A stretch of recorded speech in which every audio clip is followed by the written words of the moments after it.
Ladies and gentlemen, welcome to my parents' basement, your parents' basement, our parents' basement, and today we're flaunting our gifts.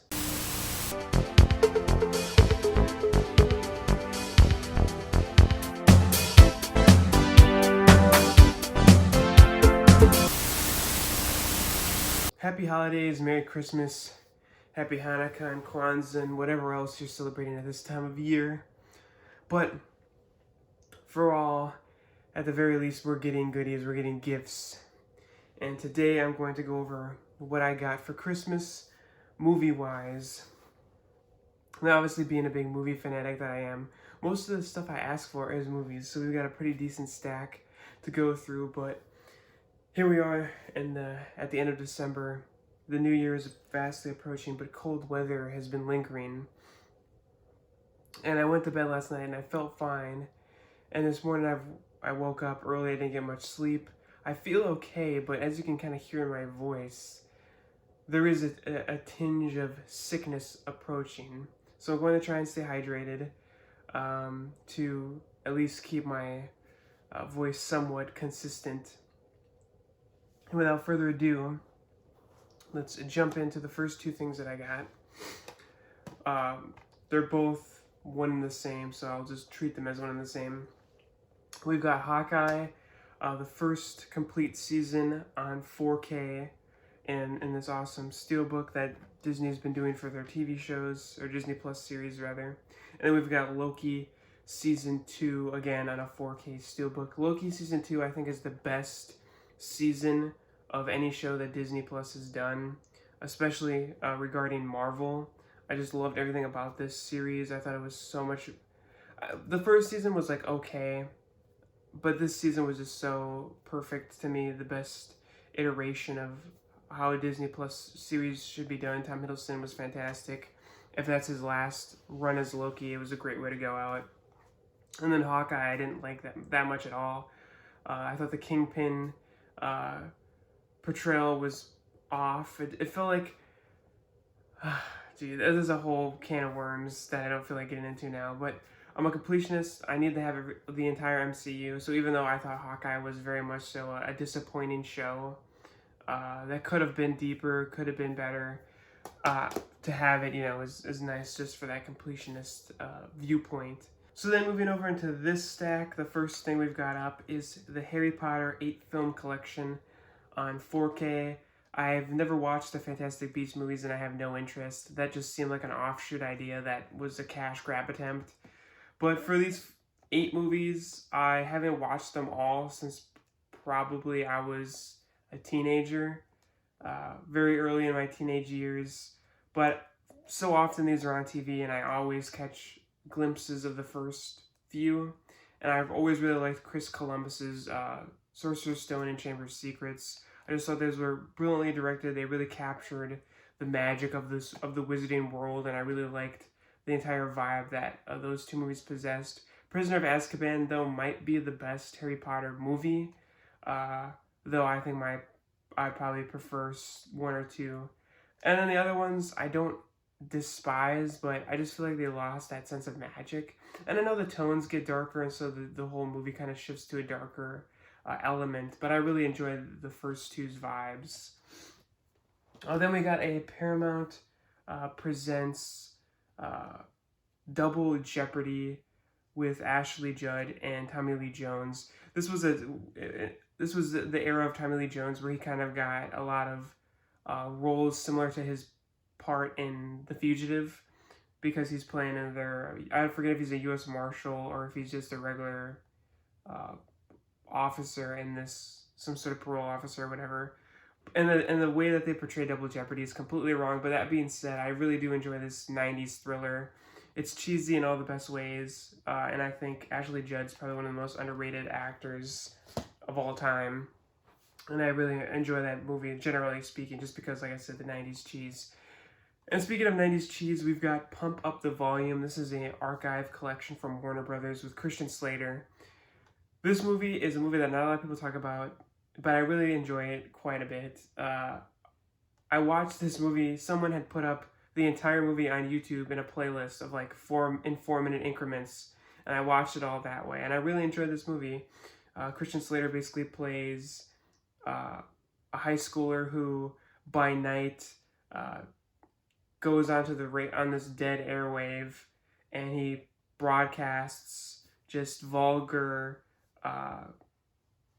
a vulgar radio talk show, essentially starring himself. Really enjoyed this movie. Really good. Christian Slater in the 90s was quite the up-and-coming star, it seemed so, but still a phenomenal actor, and enjoy that movie quite a bit. Then we got Red Eye, Paramount Scares. This is a movie that I've never seen, but I'm very interested. It's Wes Craven with Rachel McAdams and Cillian Murphy. Plot sounds interesting, and like I said, a big fan of all those three people specifically, but been wanting to check this one out, and I figured, you know, that would be a good time to ask for it, to get it, pick it up. Comes with a nice little slipcover, so I'm looking forward to watching that one. It's only like 85 minutes, so I'm saving it for like one night where I'm running late, and I don't have much time to watch a movie, so I can pop that one in. Cold weather, something else. Let me take a nice sip of beverage and try and maintain my voice as we talk about Bug, another Ashley Judd movie with Michael Shannon. This is a William Friedkin movie from 2006, I think. Very dark, very seedy movie. The majority of it takes place in this roadside rundown motel. I think it's actually based off of a play, but very dark and seedy movie. But I really, really liked it. And then I found out that Kino Lorber was doing a 4K release, and I was like, oh, perfect timing. Watched it for the first time. And now, right after, they're doing a 4K release. So, glad to have this movie. Like I said, super dark and just disturbing movie. Psychological horror that was like just super intriguing and just captivating in many ways. Then a beloved movie vastly becoming a holiday classic in many people's eyes that only just came out, I think, last year. We've got The Holdovers. This came out earlier this year, I think, on Blu-ray, but no 4K. And I was going to buy a foreign release 4K, but then it sold out, and I just went, forget it. I guess I'll just have to hold out. And then Shout Studios released this 4K just a week before Christmas or whatever. So it was like perfect, right in time. So glad to have this on 4K. Really fun, entertaining movie. Very much so of the vibes of a bygone era of filmmaking. Just an all-around good holiday movie that I think a lot of people enjoyed. And I look forward to returning to that one in beautiful 4K. Then we've got another, well, this is Scream Factory, but it's like at the same studio, just adjacent labels. We've got The Dead Zone. This is a Stephen King adaptation with Christopher Walken. I think this is actually a David Cronenberg movie. It is. This is probably my favorite David Cronenberg movie. And a super underrated Christopher Walken performance. And this movie, I think, might be the best Stephen King adaptation because I've never read this book. I want to, but I never have. I'm a big Stephen King fan, but I've never personally read this book. But that being said, Stephen King's vibe as an author is so much present in this movie. I think for that, it has to be the best adaptation, at least that I've seen, because it just feels so Stephen King. But a really great movie that I really enjoy. And so glad to have this one too. If you haven't seen it, definitely check it out. Then we got another Shout Select release, The Last Detail. This is a movie that I held off a very long time for watching, although I'm a huge Jack Nicholson fan, and there was a point in my life where I wanted to watch a bunch of Jack Nicholson movies. This was one that I always kind of skipped over just because the cover to me always looked so odd. I'm like, what is this movie even about? And then one day I'm like, you know what, I got nothing else to watch. I'm in the Jack Nicholson kind of mood. Let me put this on, and I watched it, and I absolutely loved it. It's a great movie. It's hilarious. It's funny. I love the scene where they go to the bar, and he's trying to get a drink, and the guy won't sell them a beer because Randy Quaid looks underage, and he knows that he's not of age. And Jack Nicholson pulls his gun out. It's just a great, great scene that I find super hilarious and just kind of gives you a good idea of the general vibe of the movie. But really fun, kind of I don't want to say a road trip movie, but it's kind of like a road trip movie that I feel like they used to make a lot of kind of movies like this that they don't really do anymore. But really good Jack Nicholson performance. I think another Oscar nomination for that one. Then we got a couple A24 films. The first one up is I Saw the TV Glow. This is a Blu-ray. A24, we all know about them. We all love them and revere them for different things, for different films. This was one that I hadn't seen when I asked for this, but it was one that I was intrigued by and interested in viewing. And I know it was on HBO Max, but I was purposefully not watching it because I knew that I wanted this, and I wanted to watch it for the first time with the physical copy. And I have to say, I really did enjoy the movie. It was one of those movies where it just ended and I didn't know what to say. And I still fully don't know what to say because I was so in awe and shocked and surprised. And the best way I could describe it to you is that it very much so puts you in this position where you have no choice. You're kind of there and you feel like you should have a choice, but you don't have a choice, and that it's all taken away from you. And all of this is done very purposefully. But I really, really enjoyed this movie. It is a very good film. Not much more to say than that. Enjoyed it quite a bit. And then we got another A24 exclusive release. This is After Sun. Paul Mescal gives a phenomenal performance in this movie. At the year that this was in relation to the Oscars. That doesn't make any sense, but I think you know what I'm trying to say. Paul Mescal was up for the Oscar for Best Actor. He ended up losing to Brendan Fraser for The Whale. And while at the time I did think Brendan Fraser deserved it, and I still do think he deserved it, I think Paul Mescal's performance in this movie is more memorable and long-standing to me. I think about that performance and how captivating it is and how real it is and true it is way more often than Brendan Fraser's in The Whale. And like I said, don't get me wrong, Brendan Fraser in The Whale is brilliant, but there's something more powerful and I think long-standing with Paul Mescal in this movie. This is a very powerful, heartbreaking in many ways movie, just brilliantly directed. I think this was actually the debut for Charlotte Wells, and also very, in a way, autobiographical too for her.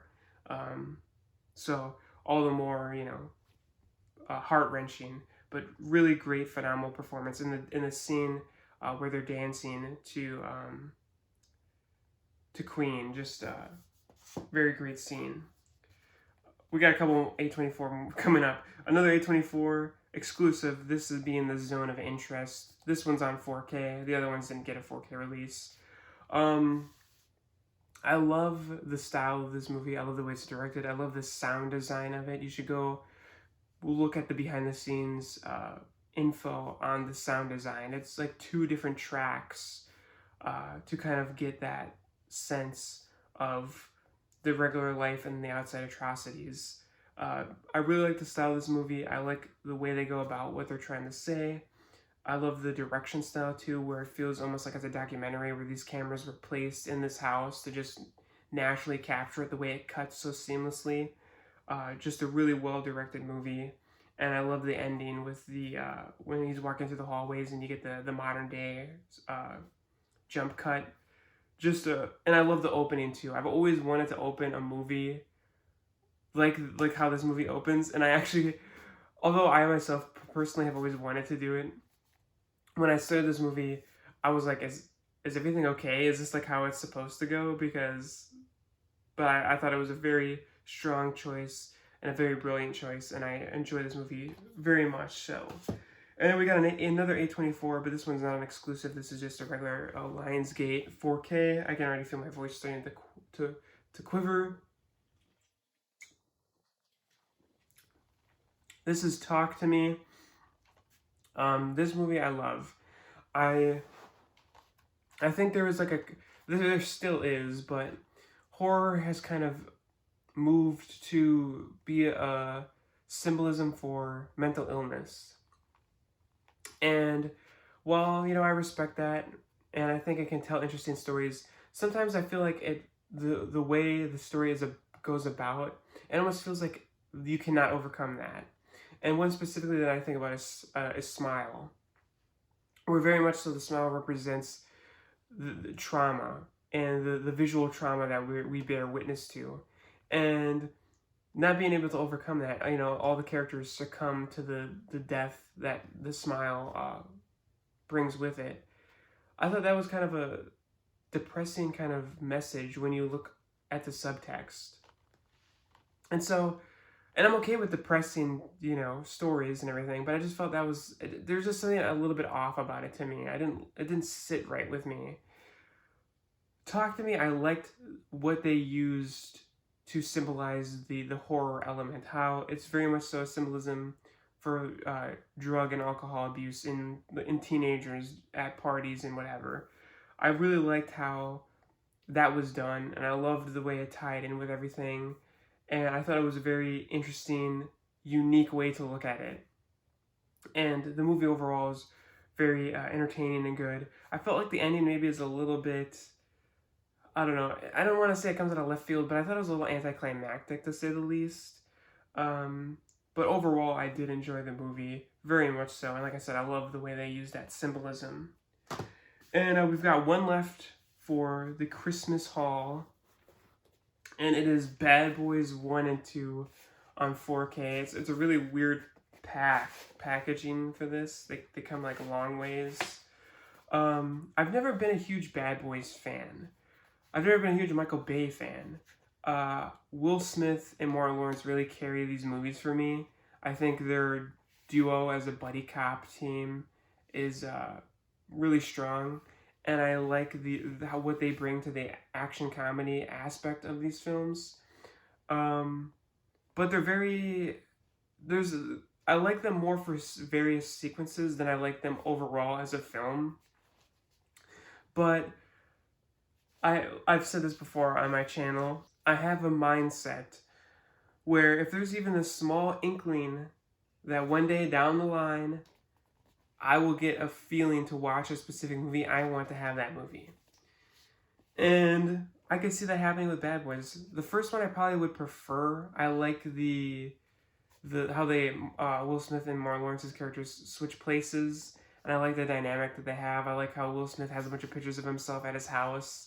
And when Martin Lawrence is standing there pretending to be him, it just looks like he has a bunch of pictures of his partner randomly at his house. Like pieces like that, I think would really make these movies stand out to me. But at the end of the day, they're kind of like, Michael Bay explosion fests. Probably two of his better movies, which isn't really saying that much. But I like aspects of them, so therefore. It reminds me of that saying, I think, therefore I am. There's some, maybe I should make a t-shirt with some rephrasing of that, referring to how if there's a chance that I want to rewatch it, I have to have it. I'll have to think about some better verbiage to put on that shirt, a better phrase to utter that represents that ideology, because I feel like that would sell somewhat decently. Anyway, guys, thank you for coming back into our parents' basement to see my Christmas haul of various Blu-rays.